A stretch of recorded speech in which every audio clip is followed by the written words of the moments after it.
하나님 말씀 봅니다. 사도행전 7장 54절에서 60절입니다. 제가 읽어드립니다. 그들이 이 말을 듣고 마음에 찔려 그를 향하여 이를 갈거늘 스데반이 성령 충만하여 하늘을 우러러 주목하여 하나님의 영광과 예수께서 하나님 우편에 서신 것을 보고 말하되 보라 하늘이 열리고 인자가 하나님 우편에 서신 것을 보노라 한데 그들이 큰 소리를 지르며 귀를 막고 일제히 그에게 달려들어 성 밖으로 내치고 돌로 칠세 증인들이 옷을 벗어 사울이라 하는 청년의 발 앞에 두니라. 그들이 돌로 스데반을 치니 스데반이 부르짖어 이르되 주 예수여 내 영혼을 받으시옵소서 하고 무릎을 꿇고 크게 불러 이르되 주여 이 죄를 그들에게 돌리지 마옵소서. 이 말을 하고 자니라. 아멘.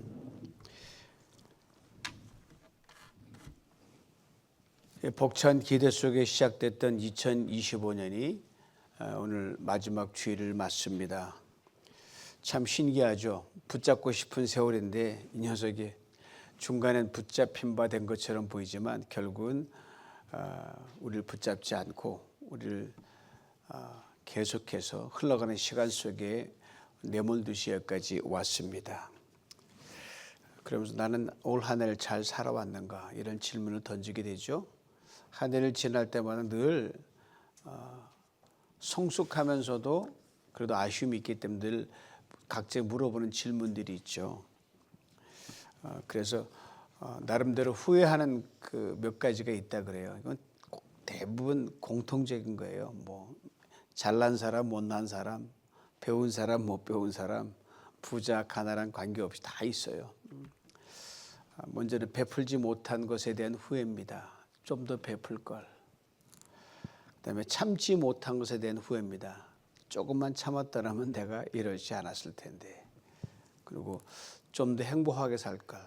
뭘 그렇게 안달 떠나 그냥 넉넉하게 살면 행복한데 이런 것들이 후회로 다가오지요. 그런데 우리 신앙인의 경우는 여기에 있어서 더 가장 중요한 실존적인 물음이 있습니다. 내가 예수님 닮은 사람으로 크리스찬답게 올 한 해를 정말 잘 살아왔나. 여러분 잘 살아오셔서 그렇지만 완벽하지 않으니까 모자람이 있는 게 다 발견되지 않겠어요? 그래서 요 목사인 저에게는 이 질문이 더욱더 무겁게 다가옵니다. 참 목사니까 성도보단 뭐 흠이 있어도 어쨌든 잘 살려고 애를 써야 되는 거예요. 뭐 어디 공인이니까 어딜 가도 제가 다 노출되잖아요. 슬리퍼 막 신고 다닐 수가 없잖아요. 그다음에 뭐 아무 데서나 제가 뭐 할 수 있고 좀 속상하더라도 제 감정을 표출할 수 없잖아요. 돌아보면 제가 목사답게 살아왔나? 예수님 닮고 살아왔나? 이게 가장 큰 아쉬움과 후회로 남습니다. 주님을 닮은 정도는 그 사람의 나누는 은혜와 사랑과 긍휼의 강도와 비례하고요. 이걸 총 결산하게 되면 얼마나 용서의 사람으로 살아왔는가로 집약될 수가 있습니다. 예수님 십자가 달려서 마지막에도 용서함으로 인해서 그 강도가 그 절체절명의 시간에 구원받고 천국으로 갔잖아요.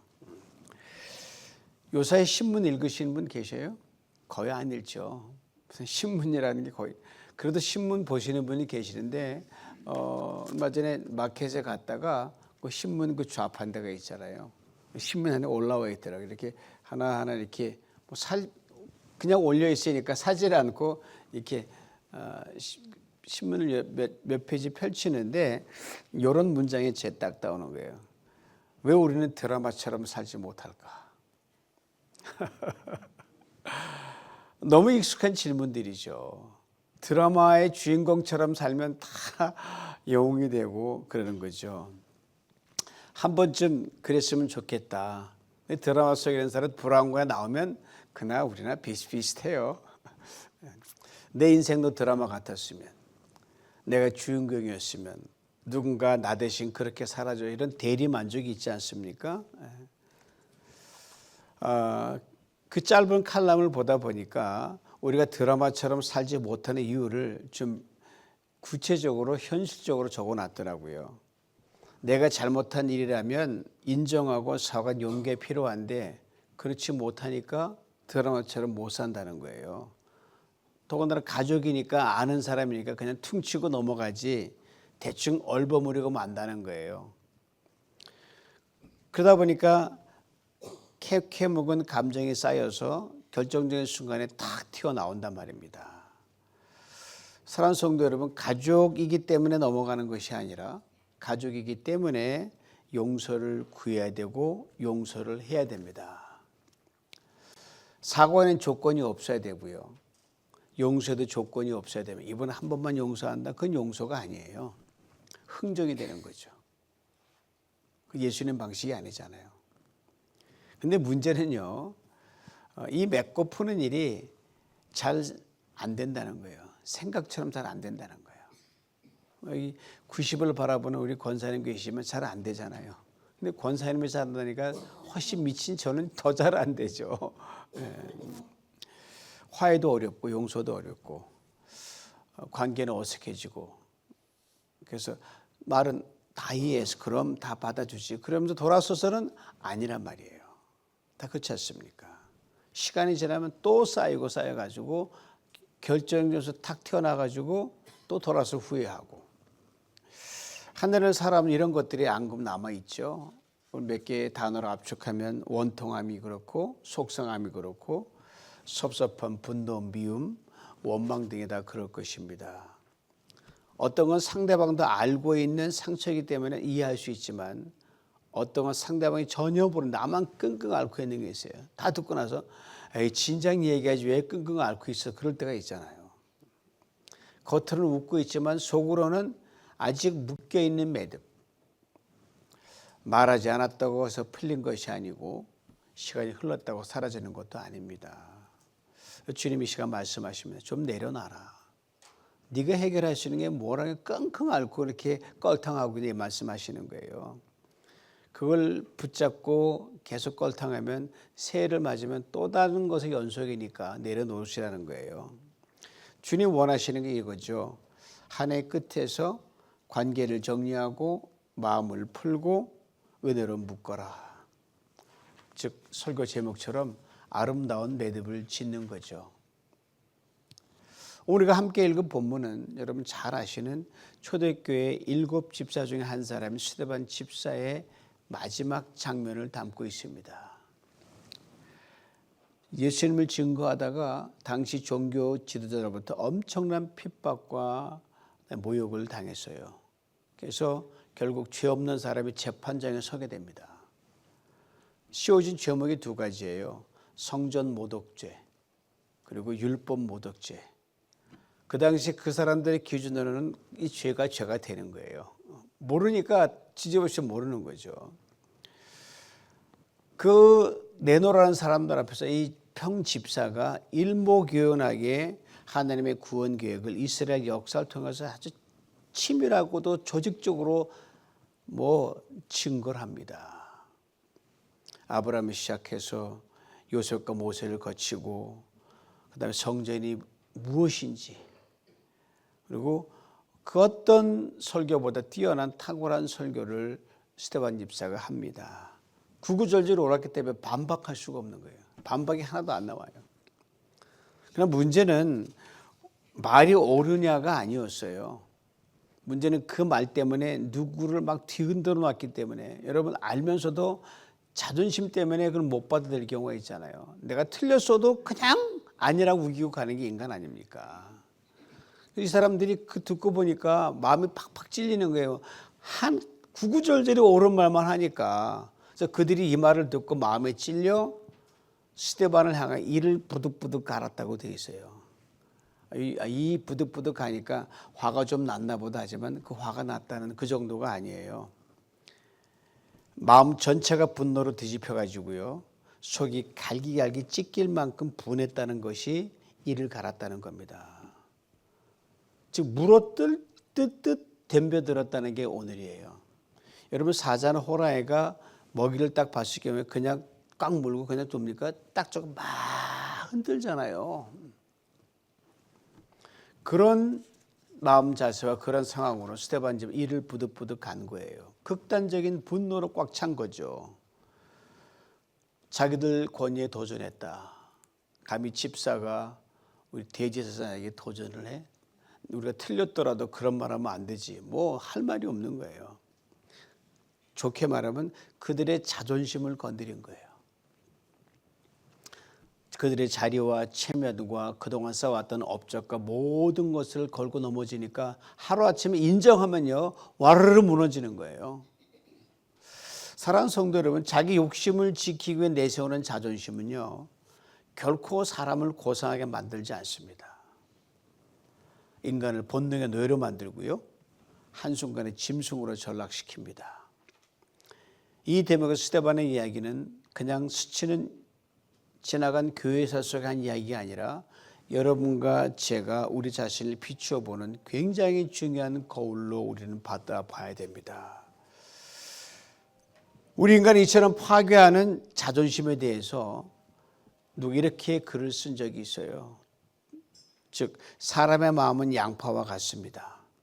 마음속에 가진 것이라고는 자존심밖에 없으면서 마치 대단한 무엇을 가진 사람인 것처럼 큰 소리를 뻥뻥 칩니다. 그리고 그 자존심 하나를 지키기 위해 우리는 고집을 부립니다. 불평하고 화를 내고 싸우고 다툽니다. 그런데 마음에 그 양파 껍질을 하나하나 벗겨내고 나면 마지막에 남는 건 놀랍게도 아무것도 없습니다. 자존심 하나밖에 없다는 거예요. 사람은 이 세상에 태어날 때 자존심 없이 태어난다 그럽니다. 아이가 무슨 자존심이 있어요? 아이가 자존심 있는 거 봐요? 없어요. 그런데 살다가 쌓이는 게 자존심이에요. 그러니까 반평생은 자존심 쌓다가 살고 반평생은 자존심 지키다가 상처 입고 싸우고 난리가 나는 거예요. 거기에 인생을 다 허비하고 나서 뭐라고 해요? 아, 참 힘들게 살았네. 야곱의 고백처럼 남 참으로 험악한 인생을 살았다 이렇게 고백하는 거예요.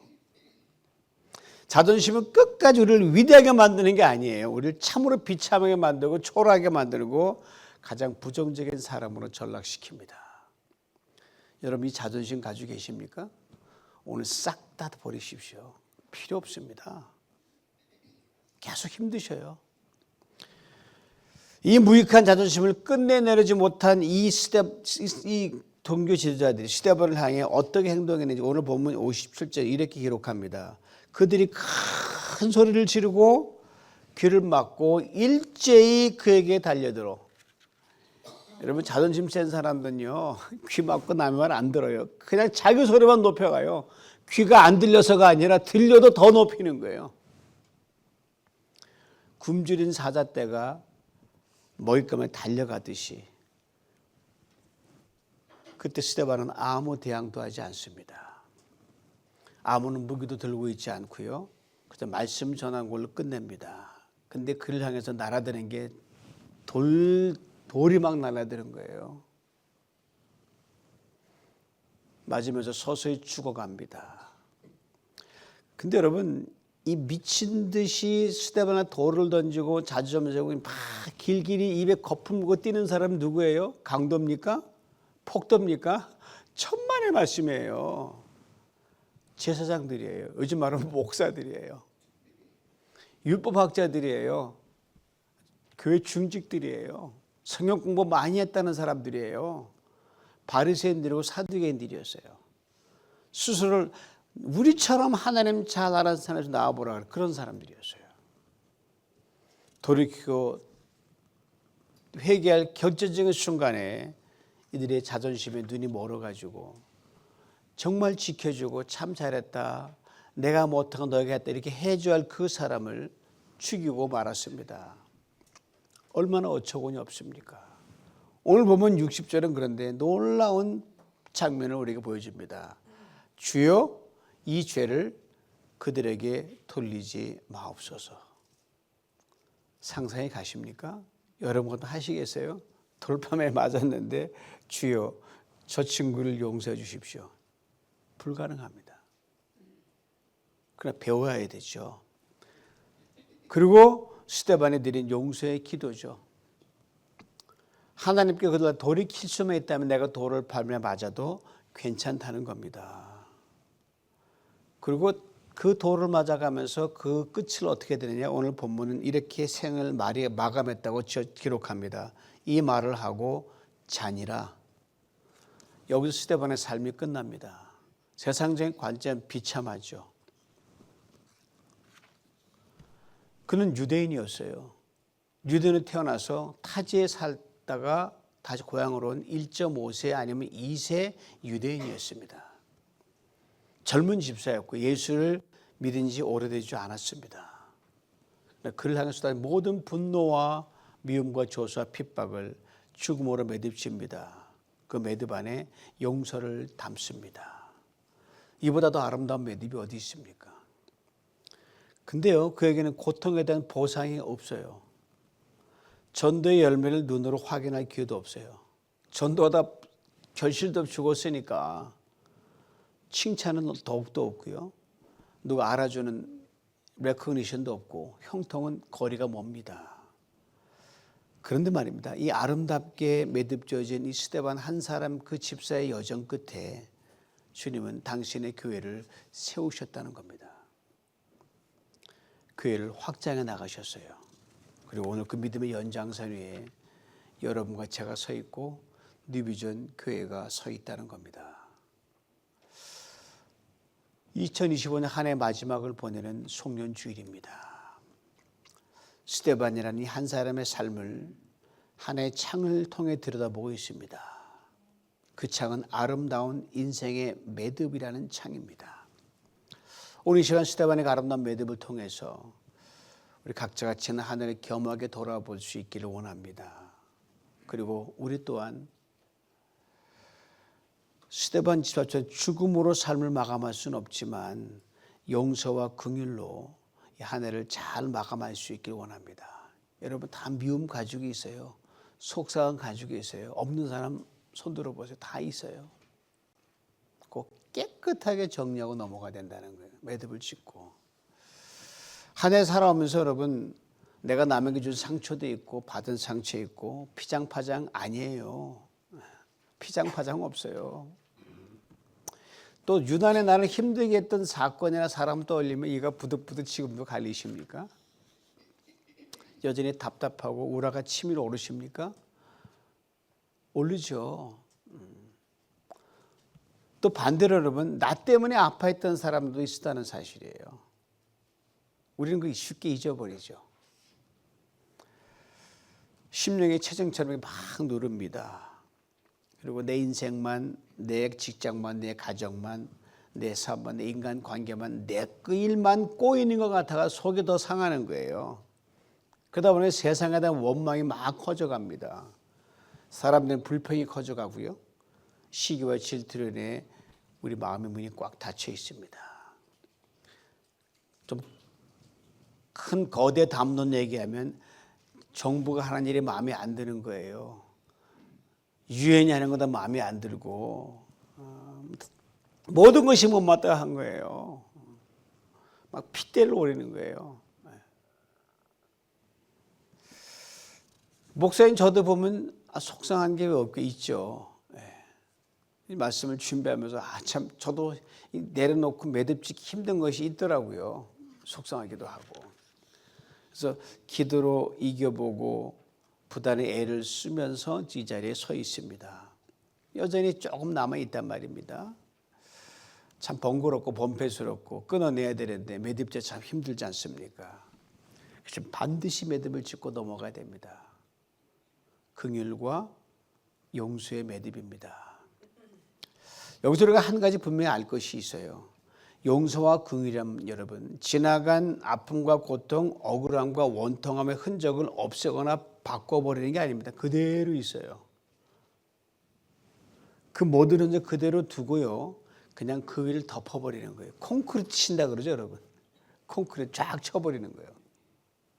없는데 있는데 덮어버리는 거예요. 그러면 안 보이잖아요. 그게 바로 용서입니다. 없이 어떻게 흔적 없이 지울 수 있어요? 그대로 두고 콘크리트 쳐버리는 거예요. 아프지만 덮는 것이요. 괴롭고 힘들지만 덮는 것이요. 억울하고 원통하지만 덮고 고통스럽지만 덮는 겁니다. 그리고 그 위에 단단히 매듭을 꽉 짓는 거예요. 상처는 보이지 않게 하고 오직 용서와 긍휼의 아름다운 덮개만 보이도록, 겉으로 보면 다 예쁘게 보이거든요. 이것이 하나님 앞에서의 아름다운 매듭입니다. 스데반의 아버는 고통 없는 상태에서 용서를 기도를 드린 게 아니었어요. 얼마나 돌이 때릴 때 아팠겠습니까? 얼마나 억울했겠습니까?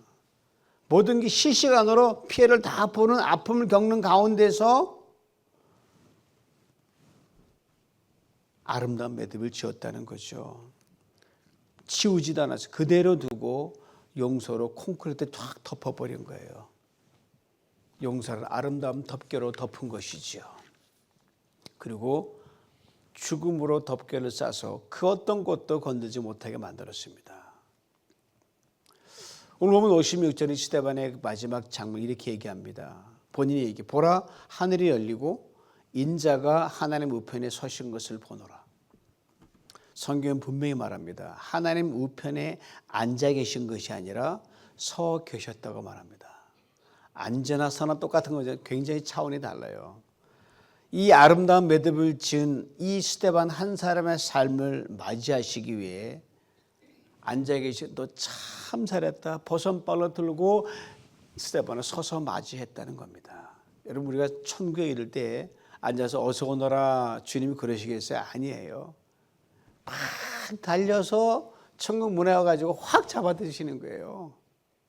서서. 이 스데반의 모습에 성경이 이렇게 증거합니다. 그 얼굴이 천사의 얼굴과 같더라.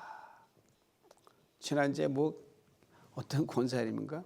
목사님 얼굴이 요새 광채가 난데 그렇습니까? 제가 좀 마음을 비우니까 광채가 나는 것 같아요. 잘 봐주셔서 너무너무 감사하고. 돌에 맞아 죽어가던 사람이 어떻게 얼굴에 광채가 날 수 있겠습니까? 고통이 없었습니까? 억울함이 없었습니까? 그러나 용서로 긍휼로 콘크리트 쳐버리면요 광채가 납니다. 여기 놀라운 사실이 하나 있어요. 스데반의 모든 죽음 모든 끝난 것처럼 보였지만 하나님 그 아름다운 인생의 매듭을 그대로 묻어두지 않으시고 그 매듭을 기가 막힌 영광으로 풀어놓으셨다는 거예요. 우리는 묶지만 하나님 푸시는 거예요. 이해할 수 없었던 고통을 교회의 영광으로 바꾸셨습니다. 설명할 수 없었던 핍박을 복음의 확장으로 바꾸시고요. 말로 할 수 없는 그 아픔을 면류관의 영광으로 바꾸어 주셨습니다. 이것이 바로 스데반의 아름다운 인생 매듭이 지은 최종 결과입니다. 한 사람의 용서가 한 시대의 교회를 살렸고요. 한 사람의 긍휼이 복음의 지경을 넓혔으며 한 사람의 아름다운 매듭 위에 하나님 당신이 구원의 놀라운 역사를 이루어 주셨습니다. 사랑하는 성도 여러분, 우리 한 주 한 주를 살아내면서 2020년 하나님 큰 천조각을 주셨어요. 사진 한번 보죠. 이게 바느질이거든요. 바느질 다 여러분 인생 2020 천을 전에 바느질 하셨을 거예요. 바늘 잘하시는 분 다 바늘 해오셨는데 거기 곱게 술을 놨죠.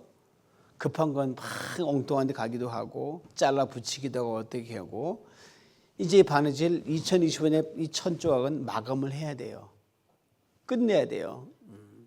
이걸 두고는 세쳐 넘어갈 수 없습니다.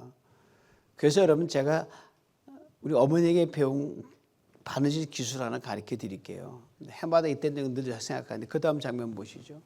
여기에 바느질 마감하는 거예요. 한 번 감고 두 번 감고 세 번 감아서 쫙 타고 바늘을 쓱 놓고 쫙 잡아서 딱 하면 끝. 가위로 딱 끊어내면 안 풀어집니다. 아시겠어요? 이제 세 마디로 이 마무리를 하면 어떻게 했습니까? 첫 번째는요. 해보실래요? 미안합니다. 그 다음에는 감사합니다. 세 번째는 내 잘못입니다. 어렵죠, 말씀하기가. 서로를 향해 혹시 마음속으로도 말입니다. 벌써 마음이 좀 가벼워지지 않아요? 이 말만 해도요. 사람 살맛나요. 미안합니다. 감사합니다. 제 잘못입니다. 이제 한 해 바느질을 매듭 짓기 전에요. 아직 남아있는 이 시간 속으로 모든 걸 다 집어넣으십시오. 뭘 집어넣고 뭘 뺄까? 없어요. 그냥 다 집어넣으세요. 여러분 의사가 딱 째고 수술하고 나서 여러분 어떻게 차근차근 요건 창자고 요거는 위골해요. 막 쑤셔 집어넣는 거예요. 그럼 뭐예요? 꼬매는 거예요. 미움도 슬픔도 속상함도 원통함도 개인적으로 도저히 그냥 넘길 수 없는 그 어떤 억울함까지도 조건 없이 다 집어넣으십시오. 그리고 여러분 각자 드는 그 바늘에다가 한 바퀴 돌리고, 한 바퀴 돌릴 때는 우리를 끝까지 사랑하신 하나님 아버지의 사랑을 생각하시고요.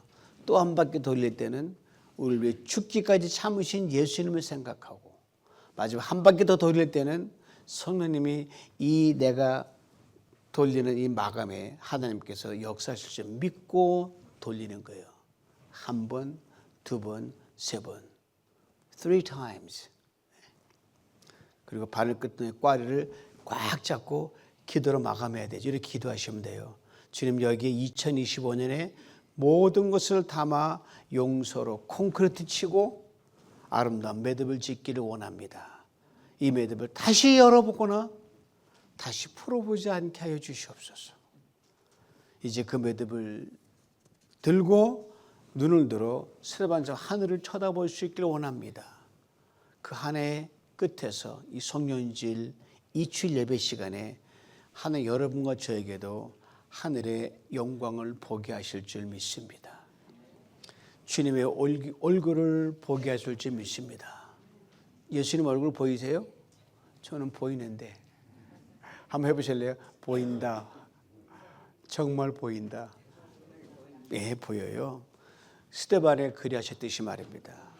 사도행전을 기록한 누가는 돌에 맞아 죽어가던 스데반의 마지막을 딱 한 단어로 압축합니다. 잔이라. 하나님 주신 놀라운 평강이 죽음의 순간에도 그를 붙드셨다는 뜻입니다.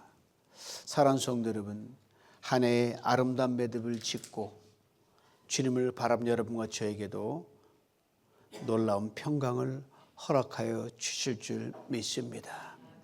그리고 우리 용서와 긍휼로 묶어 올린 2020 이 매듭을 하나님 때가 되면 다시 나중에 풀으실 거예요. 내가 풀면 큰일 나요.